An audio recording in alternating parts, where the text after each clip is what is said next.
મહત્વના સમાચાર મળી રહ્યા છે। ભાજપે વધુ એક યાદી જાહેર કરી છે। સૌથી મોટા સમાચાર, લોકસભાની ચૂંટણી પહેલા ભાજપે જાહેર કરી છે યાદી। મહેસાણાથી હરિભાઈ પટેલે ભાજપને ટિકિટ આપી છે। મહેસાણાથી હરિભાઈ પટેલને ભાજપની ટિકિટ, સુરેન્દ્રનગરથી ચંદુભાઈ શિહોરાને ભાજપે ટિકિટ આપી છે। તો આ સૌથી મોટા સમાચાર મળી રહ્યા છે। લોકસભાની ચૂંટણી પહેલા ભાજપે 5મી યાદી ઉમેદવારોની જાહેર કરી છે અને જેમાં ગુજરાતના ઉમેદવારોના નામ પણ શામેલ છે। સુરેન્દ્રનગરથી ચંદુભાઈ શિહોરાને ભાજપે ટિકિટ આપી છે અને 2024ના વખતની લોકસભાની ચૂંટણીમાં મેદાને ઉતાર્યા છે। તો મહેસાણાથી હરિભાઈ પટેલને ભારતીય જનતા પાર્ટીએ ટિકિટ આપી છે। આ સૌથી મોટા સમાચાર। અત્યાર સુધી આ 2 બેઠકોના નામની જાહેરાત કરવામાં આવી છે। એક પ્રશ્ન તમામ લોકોને થઈ રહ્યો હતો કે હજુ 4 બેઠક બાકી છે, તેમાં સુરેન્દ્રનગરથી કોને ટિકિટ, મહેસાણાથી કોને ટિકિટ, આ તમામ વાત ઉપરથી પડદો ઉઠી ગયો છે। સુરેન્દ્રનગરથી ચંદુભાઈ શિહોરાને ભાજપે ટિકિટ આપી છે। જૂનાગઢથી મહત્વના સમાચાર મળી રહ્યા છે। જૂનાગઢના ઉમેદવારનું નામ પણ નક્કી થયું છે।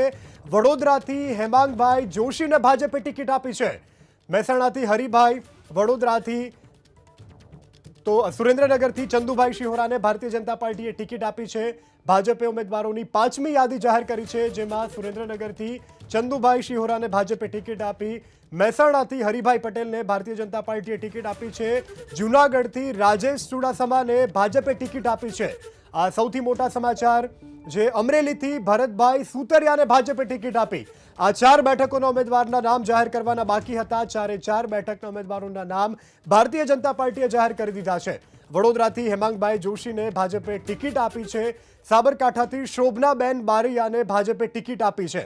અત્યાર સુધીના સૌથી મોટા સમાચાર। ઉમેદવારોની જે બદલી કરવામાં આવી છે તે ઉમેદવારો પૈકીના નવા નામની પણ જાહેરાત થઈ ચૂકી છે। જૂનાગઢથી રાજેશ ચુડાસમાને ભારતીય જનતા પાર્ટીએ ટિકિટ આપી છે। સુરેન્દ્રનગરથી ચંદુભાઈ શિહોરાને ભાજપે ટિકિટ આપી છે। ભાજપે 5 બેઠક પર સાંસદોની ટિકિટ કાપી છે અને નવા ચહેરાઓને આ વખતે સ્થાન આપવામાં આવ્યું છે। ત્યારે અમરેલીની વાત કરીએ, અમરેલીથી ભરતભાઈ સુતરિયાને ભારતીય જનતા પાર્ટીએ ટિકિટ આપી છે। વડોદરાથી હેમાંગભાઈ જોશીને ભાજપે ટિકિટ આપી છે। જૂનાગઢ સિવાય બાકીની 5 બેઠક ઉપર નવા ઉમેદવારોને ટિકિટ આપવામાં આવી છે। તો આ ભાજપની 5મી યાદીમાં નવા ઉમેદવારોના નામની પણ જાહેરાત કરવામાં આવી છે। સાબરકાંઠાથી શોભનાબેન બારૈયાને ટિકિટ આપવામાં આવી છે। જૂનાગઢથી રાજેશ ચુડાસમાને ફરી રિપીટ કરવામાં આવ્યા છે। સુરેન્દ્રનગરની વાત કરીએ, સુરેન્દ્રનગરમાંથી ચંદુભાઈને ટિકિટ આપવામાં આવી છે। તો આ ભાજપની 5મી યાદી। 5 યાદીમાં જે 5 બેઠકોના ઉમેદવારોના નામ જાહેર કર્યા છે, જેમાં 4 નવા છે, એક જ રિપીટ થયા છે અને એ છે જૂનાગઢથી રાજેશ ચુડાસમા, કે જેઓને ભારતીય જનતા પાર્ટીએ રિપીટ કર્યા છે। તો આ સૌથી મોટા સમાચાર। ભારતીય જનતા પાર્ટીએ લોકસભા ચૂંટણી 2024ના ઉમેદવારોની જાહેરાત કરી છે। અત્યાર સુધી 4 બેઠક પર દાવ જે ફસાયેલો હતો, જે પેજ ફસાયેલો હતો, તે તમામ ઉપરથી પડદો ઉઠી ગયો છે। મહેસાણાથી શારદાબેનના સ્થાને હરિભાઈ પટેલને ટિકિટ આપવામાં આવી છે। એડિટર રોનક પટેલ આપણી સાથે ફોનલાઈન પર જોડાયા છે। આ 5મી યાદી જાહેર કરી છે ભારતીય જનતા પાર્ટીએ। 4 નવા ઉમેદવાર, એક રિપીટ થયા છે। કઈ રીતે જોઈ રહ્યા છો આ સમગ્ર યાદીને?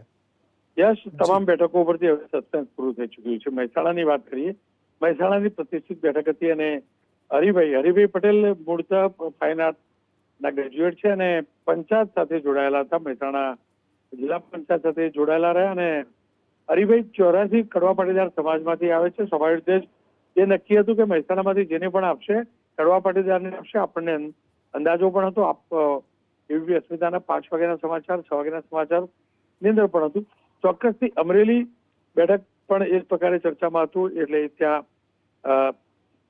પણ એ પ્રકાર છે। પરંતુ જુનાગઢની અંદર ચોક્કસથી રિપીટ કરવામાં આવે છે રાજેશ ચુડાસમામાં, એ ચોક્કસથી એક કદાચ રાજકીય પંડિતોની અપેક્ષામાં પણ નહોતું। પરંતુ બરોડા અને સાબરકાંઠા આ બંને આપણે જાણીએ છીએ કે ગઈકાલે જ બંને પોસ્ટ કરી હતી। બંને ભલે કહેતા હતા કે મરજીથી પોસ્ટ કરી છે, આત્માના અવાજ પ્રમાણે પોસ્ટ કરી છે, પણ હકીકત એ છે કે ઉમેદવાર બદલવાના હતા એટલે પોસ્ટ કરી હતી, એ પણ અહીંયા જણાઈ રહ્યું છે।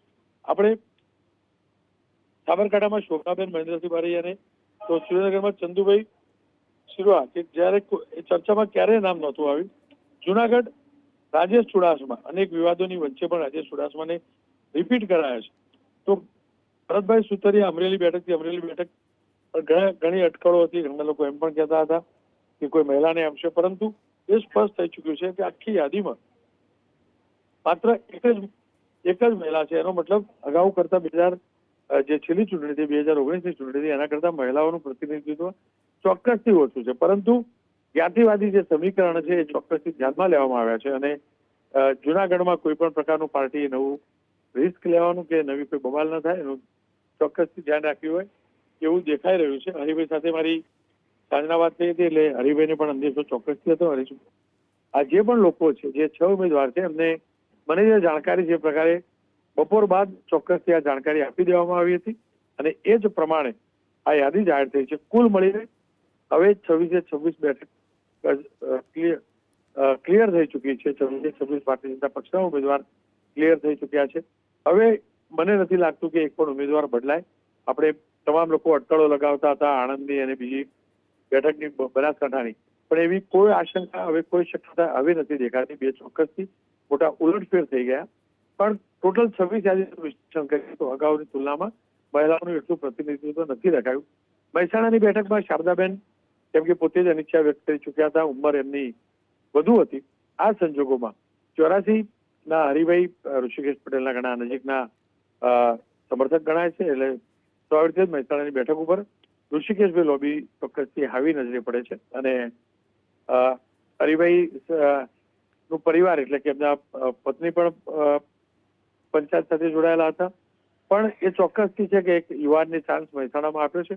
મૂળ તો ઊંઝા તાલુકો કે ઊંઝા તાલુકાની અંદર પ્રતિનિધિત્વ હમણાંથી મળી નહોતું, એ પ્રતિનિધિત્વ આપવાનો પ્રયાસ થયો છે અને કડવા પાટીદારો જે 84નો સમાજ છે, જે કડવા પાટીદારમાં સૌથી વધુ ગામ ધરાવે છે, એ સમાજને જે ગણતરી હતી એ જ પ્રમાણે હરિભાઈને ટિકિટ ફાળવવામાં આવી છે. ચોક્કસથી કેટલાક લોકો નિરાશ થયા છે કારણ કે એમને ઘણા લોકોની અપેક્ષા પણ હતી. એ જ રીતે અમરેલીમાં પણ ઘણા લોકોની અપેક્ષા હતી અને સ્વાભાવિક અપેક્ષાથી ટિકિટ ન મળી લે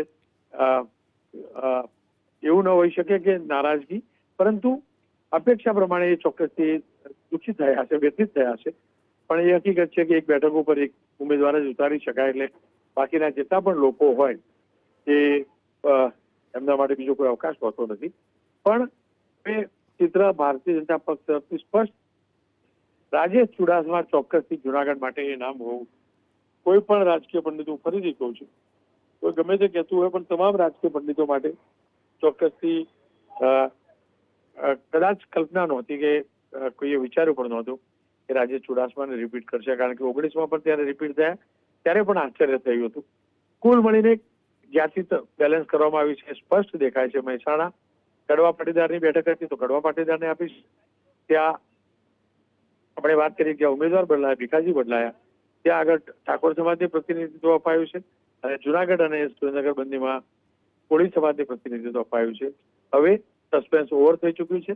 6 બેઠકો 4+2 એટલે કે જે 2 ઉમેદવારોએ ના પાડી હતી એમને કન્સિડર પણ કરી લેવામાં આવ્યા છે અને તેમના સ્થાને નવા ઉમેદવાર આપી દેવામાં આવે છે. મહેસાણામાં ચૂંટણી જેમ ચોક્કસથી જામશે કારણ કે હરિભાઈ પાટીદાર સમાજમાંથી આવે છે, પરંતુ મહેસાણા લોકસભા અંતર્ગત આવતી બેઠકોનું આપણું વિશ્લેષણ કરીએ, એ બહુચરાજી હોય કે પછી વિસનગર હોય, ઊંઝા હોય કે મહેસાણા, આ તમામ બેઠકોનું જો આપણે વિશ્લેષણ કરીએ તો એની અંદર બંને જ્ઞાતિ, પાટીદાર અને ઠાકોર જ્ઞાતિ, આ બંનેનું પ્રભુત્વ છે. એટલે અપેક્ષા છે, ચર્ચા પણ એ વાતની છે, એક કોંગ્રેસમાંથી કદાચ કોઈ ઠાકોર સમાજને ઉમેદવાર તરીકે ઉતારવામાં આવશે. જી રોનક સર, જોડાવા બદલ અને જાણકારી આપવા બદલ આભાર. તો લોકસભાની ચૂંટણીને લઈ અને ભારતીય જનતા પાર્ટીનું 26 બેઠકને લઈ અને ચિત્ર જે છે તે સ્પષ્ટ થઈ ચૂક્યું છે. લોકસભાની ચૂંટણીમાં ભાજપે 6 બેઠકના ઉમેદવારોના નામ જાહેર કર્યા છે. વડોદરાથી હેમંત જોશી, સાબરકાંઠાથી શોભનાબેન બારૈયાને ટિકિટ આપવામાં આવી, જૂનાગઢથી રાજેશ ચુડાસમાને રિપીટ કરવામાં આવ્યા છે, અમરેલીથી નવું જ નામ કે જે ચર્ચામાં પણ નહોતું તેવું નામ સામે આવ્યું છે અને તે છે ભરતભાઈ સુતરિયાનું, મહેસાણાથી હરિભાઈ પટેલને ટિકિટ આપવામાં આવી છે અને સુરેન્દ્રનગરથી ચંદુભાઈ સિહોરાને ટિકિટ આપવામાં આવી છે. તો એ સિવાય નેશનલ લેવલની જો વાત કરીએ તો સંબલપુરથી ધર્મેન્દ્ર પ્રધાનને ટિકિટ આપવામાં આવી છે, કંગના રનૌતને પણ ટિકિટ આપવામાં આવી છે, મંડીથી કંગના રનૌતને ટિકિટ આપવામાં આવી છે, તેઓ ફિલ્મ અભિનેત્રી છે. આ સાથે સંબિત પાત્રાને પુરીથી ટિકિટ આપવામાં આવી છે.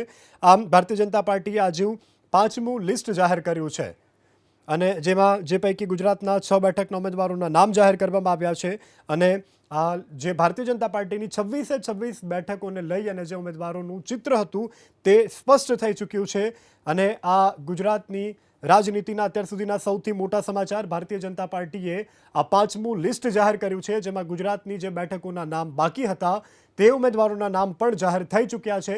એટલે ભારતીય જનતા પાર્ટીની 26 બેઠકના ઉમેદવાર જાહેર થઈ ચૂક્યા છે, જેમાં સાબરકાંઠામાં કોંગ્રેસના તુષાર ચૌધરી અને ભાજપના શોભાબેન બારૈયાની વચ્ચે સીધો જંગ થવાનો છે. તો અમરેલી જિલ્લા પંચાયતના પ્રમુખ ભરતભાઈ સુતરિયાને લોકસભાની ટિકિટ આપવામાં આવી છે. આ અત્યાર સુધીના સૌથી મોટા સમાચાર. તમામ બેઠકોના ઉમેદવારોના નામ ભારતીય જનતા પાર્ટી દ્વારા જાહેર કરી દેવામાં આવ્યા છે.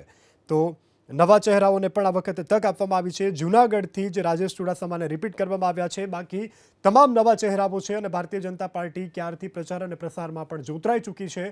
જે ઉમેદવારોના પત્તા કપાયા છે તેમના સ્થાને જે નવા ઉમેદવારોને જાહેર કરાયા છે તે ઉમેદવારોને જીતાડવા માટે પણ જે ઘોષિત થયેલા ઉમેદવારો છે તેને જીતાડવાના જે પ્રચાર પ્રસાર અને જે પ્રયાસ છે તે શરૂ કરી દેવામાં આવ્યા છે. ભારતીય જનતા પાર્ટીએ ઉમેદવારોના નામની જાહેરાત કરી ચૂકી છે અને વિવિધ બેઠકો પરથી વડોદરાથી રંજનબેનના સ્થાને હેમંત જોશીને ટિકિટ આપવામાં આવી છે. સાબરકાંઠામાંથી શોભનાબેનને ટિકિટ આપવામાં આવી છે, શોભનાબેન બારૈયા. જૂનાગઢથી રાજેશ ચુડાસમા, અમરેલીથી ભરતભાઈ સુતરિયા અને મહેસાણાથી હરિભાઈ પટેલ અને સુરેન્દ્રનગરથી ચંદુભાઈ સિહોરાને ટિકિટ આપવામાં આવી છે. એટલે 26 જે બેઠકો છે તેને લઈ અને ચિત્ર સ્પષ્ટ થઈ ચૂક્યું છે. 26 બેઠકના ઉમેદવાર ગુજરાતના ભારતીય જનતા પાર્ટી દ્વારા ઘોષિત કરી દેવામાં આવ્યા છે અને જેમ જેમ નામ જાહેર થઈ રહ્યા છે તેમ જે પક્ષના ઉમેદવારો છે, પક્ષના કાર્યકર્તાઓ છે તે પ્રચાર અને પ્રસારમાં જોતરાઈ ચૂક્યા છે. પ્રચારના શ્રી ગણેશ ભારતીય જનતા પાર્ટી દ્વારા વહેલા કરી દેવામાં આવ્યા છે અને તમામ વિસ્તારોમાં જઈ અને ભારતીય જનતા પાર્ટીના કાર્યકર્તાઓ છે તે જનતાને મળી રહ્યા છે. વિવિધ સરકારી યોજનાઓનો લાભ જેને મળ્યો છે તેની સાથે પણ સંવાદ કરી રહ્યા છે. આ વચ્ચે 4 બેઠકોને લઈ અને તમામ લોકોને પ્રશ્નાર્થ હતો કે આ બેઠક પરથી કોને ટિકિટ મળશે તે ચિત્ર સ્પષ્ટ થઈ ચૂક્યું છે અને આખિરકાર આજે 6 ઉમેદવારોના નામ જાહેર કરવામાં આવ્યા છે, જેમાં વડોદરા અને સાબરકાંઠામાં જે સાંસદોના નામની જાહેરાત થઈ ચૂકી હતી, જેમને ટિકિટ આપવામાં આવી હતી, તેના સ્થાને આજે નવા 2 ચહેરાઓને તક આપવામાં આવી છે. સાબરકાંઠાથી શોભનાબેન બારૈયા અને વડોદરાથી ડૉક્ટર હેમાંગ જોશીને ટિકિટ આપવામાં આવી છે. તો આ સૌથી મોટા સમાચાર અત્યાર સુધીના. આ 6 ઉમેદવારોના નામ ભારતીય જનતા પાર્ટી દ્વારા આજે જાહેર કરવામાં આવ્યા છે.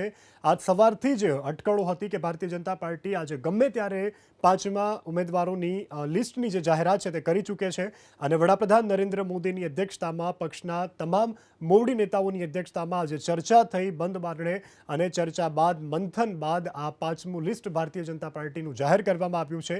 સાબરકાંઠામાં કોંગ્રેસના તુષાર ચૌધરી અને ભાજપના શોભનાબેન વચ્ચે જંગ. સાબરકાંઠાના જે ઉમેદવાર છે તેને લઈને જાણકારી. તુષાર ચૌધરી અને શોભનાબેન બારૈયાની વચ્ચે આ વખતે 2024 લોકસભાનો જંગ છે. અમરેલીમાં જેનીબેન ઠુમ્મર અને ભરતભાઈ સુતરિયાની વચ્ચે આ વખતે જંગ છે. જેનીબેન ઠુમ્મર કોંગ્રેસે તેઓને મેદાને ઉતાર્યા છે અમરેલીથી. સાબરકાંઠામાંથી તુષાર ચૌધરી અને શોભનાબેન બારૈયાની વચ્ચે જંગ છે. તો કઈ બેઠકથી કઈ પાર્ટીના કયા ઉમેદવાર તેને લઈને પણ એબીપી અસ્મિતા આપને જાણકારી આપી રહ્યું છે. સાબરકાંઠામાં તુષાર ચૌધરી કે જેઓને કોંગ્રેસ પાર્ટી ટિકિટ આપી છે, જેની સામે શોભનાબેન બારૈયા આ વખતે ચૂંટણી મેદાનમાં છે. અમરેલીથી કોંગ્રેસે ઉમેદવાર જાહેર કર્યા છે જેનીબેન ઠુમ્મરને, જેની સામે ભરતભાઈ સુતરિયા છે. આ બંનેની વચ્ચે અમરેલીમાં જંગ છે. સાબરકાંઠામાં તુષાર ચૌધરી અને શોભનાબેન બારૈયાની વચ્ચે આ જંગ છે. તો અત્યાર સુધીના સૌથી મોટા સમાચાર. આજે દિલ્હીમાં મોવડી મંડળની બેઠક ચાલી. આ બેઠકમાં ભારતીય જનતા પાર્ટીએ ઉમેદવારોનું લિસ્ટ જાહેર કર્યું છે, જેમાં ગુજરાતના બાકી બેઠકના ઉમેદવારને લઈને પણ ચિત્ર સ્પષ્ટ થઈ ચૂક્યું છે. તો અત્યાર સુધીના સૌથી મોટા સમાચાર. હવે લોકસભાની ચૂંટણીને લઈ અને ભારતીય જનતા પાર્ટીએ જે ઉમેદવારો બાકી હતા તે ઉમેદવારોના નામની જાહેરાત કરી ચૂકી છે. આ બધા વચ્ચે ચોંકાવનારી વાત એ પણ છે કે જૂનાગઢથી આ વખતે સાંસદ રાજેશ ચુડાસમાને ફરી રિપીટ કરવામાં આવ્યા છે.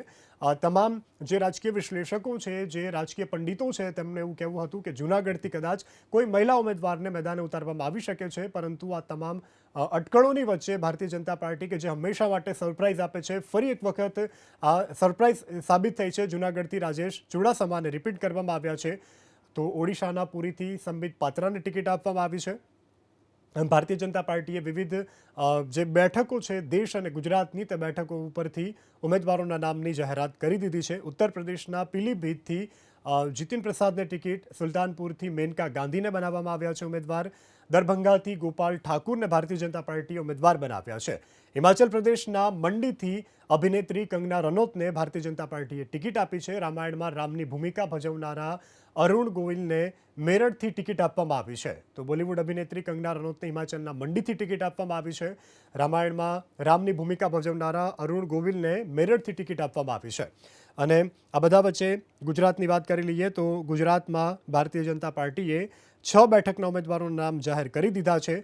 4 બેઠકો જે બાકી હતી, જે બેઠક હતી મહેસાણા, સુરેન્દ્રનગર, અમરેલી અને જૂનાગઢ, તેની સાથે સાથે 2 ઉમેદવારો કે જેઓએ ચૂંટણી લડવાની અનિચ્છા દર્શાવી તે બેઠક પરથી પણ ભારતીય જનતા પાર્ટીએ ઉમેદવારોના નામની જાહેરાત કરી દીધી છે. તો આ લોકસભા ચૂંટણીને લઈ અને ભારતીય જનતા પાર્ટીએ 6 બેઠકના ઉમેદવારોના નામ જાહેર કર્યા. વડોદરાથી ડોક્ટર હેમાંગ જોશી, સાબરકાંઠાથી શોભનાબેન બારૈયા, જૂનાગઢથી રાજેશ ચુડાસમા ફરી રિપીટ થયા છે અને અમરેલીથી ભરતભાઈ સુતરિયાને ટિકિટ આપવામાં આવી છે.